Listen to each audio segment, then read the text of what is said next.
So today may red dem kami which is about lungs and thorax, and on the way na ako sa school para mag-practice. Since wala pa yung mga friends ko sa school, tumambay muna ako sa library and nag-practice mag-isa. So ang pinapractice ko here ay percussion ng ating apices at intercostal and even yung diaphragm. Then nag-auscultate din ako to practice kasi baka mabunot ko siya mamaya sa return demo. So, sa mga oras na to, very confident ako sa sarili ko na makaperfect ko yung red dem just like last time. Kasi kabisado ko lahat ng intervention na gagawin and naiintindihan ko naman yung concept ng inaaral ko. Kaya hindi ko talaga expected yung naging outcome ng red dem na to. Kaya sa mga susunod na clips, especially after ng class, is very malungkot na yung mukha ko kasi na-minusan ako sa red dem ng 15.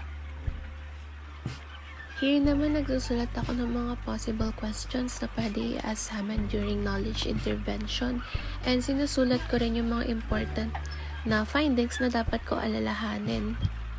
All in all, I think tumagal ako sa library ng 2 hours kasi bumalik ako sa room almost 1:20 na.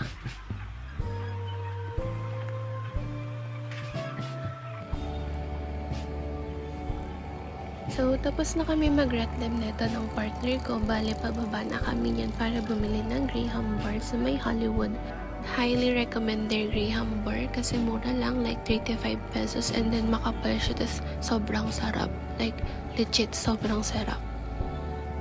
Hindi ko na na-vlog yung pagbili and pagkain namin ng Graham bar kasi sobrang malungkot talaga ako that time.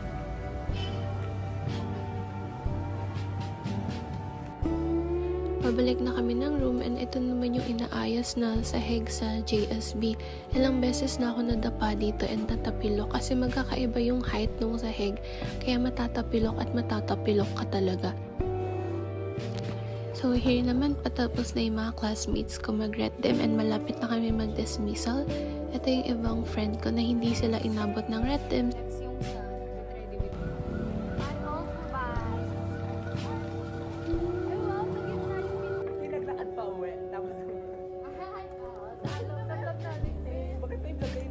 So here, kumakain na kami ng mga kaibigan ko, tapos yung very close friend namin from senior high na nag-aaral ngayon sa PUP.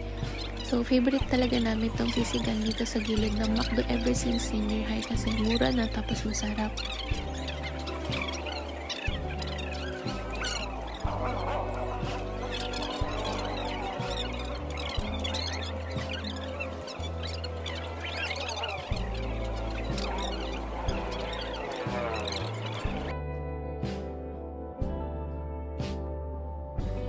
So here, nagkita-kita kami ng mga group ko sa baba ng Blue Mountain para mag-practice for our upcoming musculoskeletal performance sa health assessment. Ikaw na lang.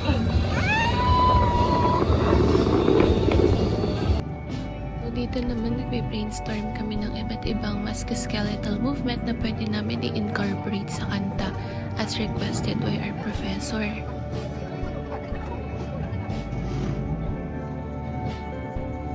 Dito sa part na to, hirap na hirap kami mag-isip kasi hindi coordinated yung katawan namin. Like, yung paa namin parang parehas siyang kaliwa. Ang hirap sumayaw. So, after nung practice, pinapunta ko ng mama ko sa SM para samahan sila bumili ng gamit sa school ng kapatid ko. And ito yung heels na gusto niya daw pang school kaso hindi nga pwede.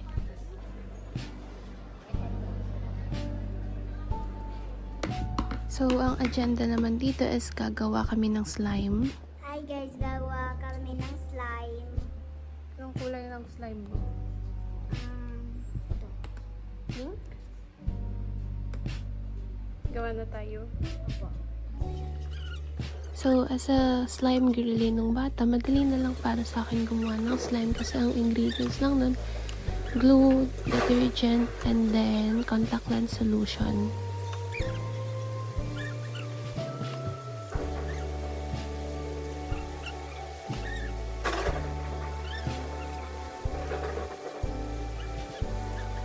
So, after some adjustment, ito na yung result ng slime namin.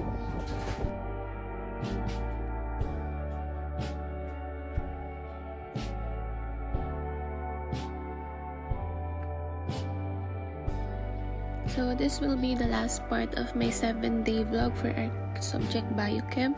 And here I'll be answering a few questions that was asked by our professor. So first, who are you as a person?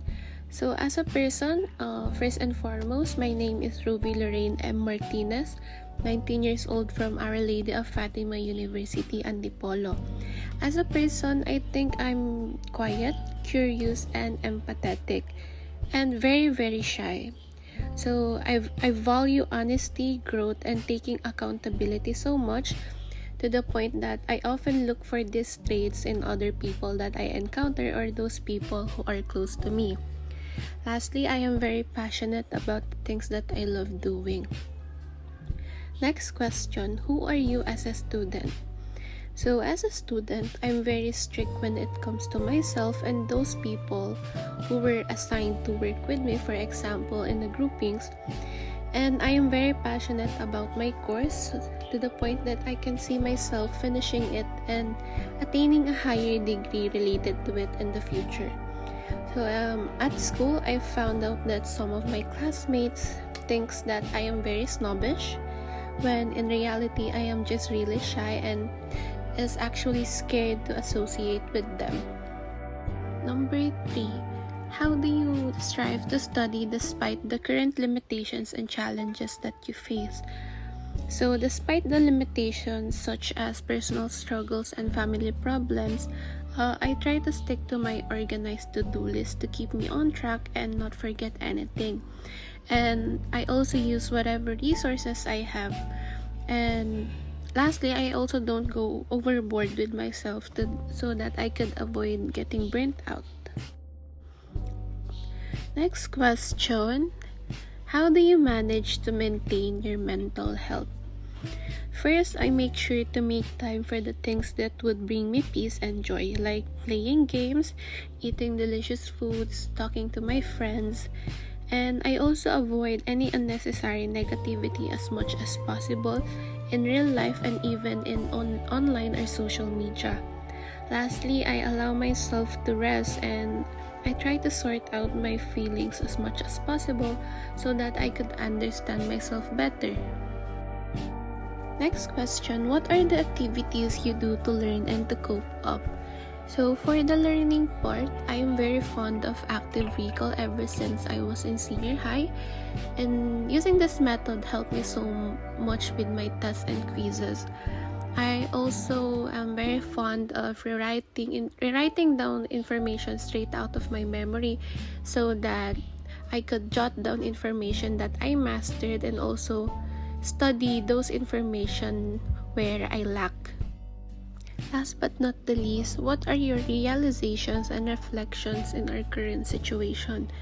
So generally speaking, I realized that life is very unpredictable and short. With multiple accidents happening left and right, I realized that it is important to express our feelings, especially to our loved ones, so that we live a life with no regret.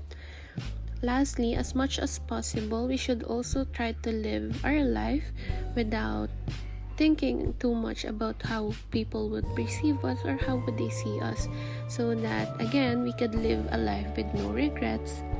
So as I finish getting unready, this is also the end of my 7-day Biochem vlog. I hope that you enjoyed watching my video. Thank you so much and have a great day.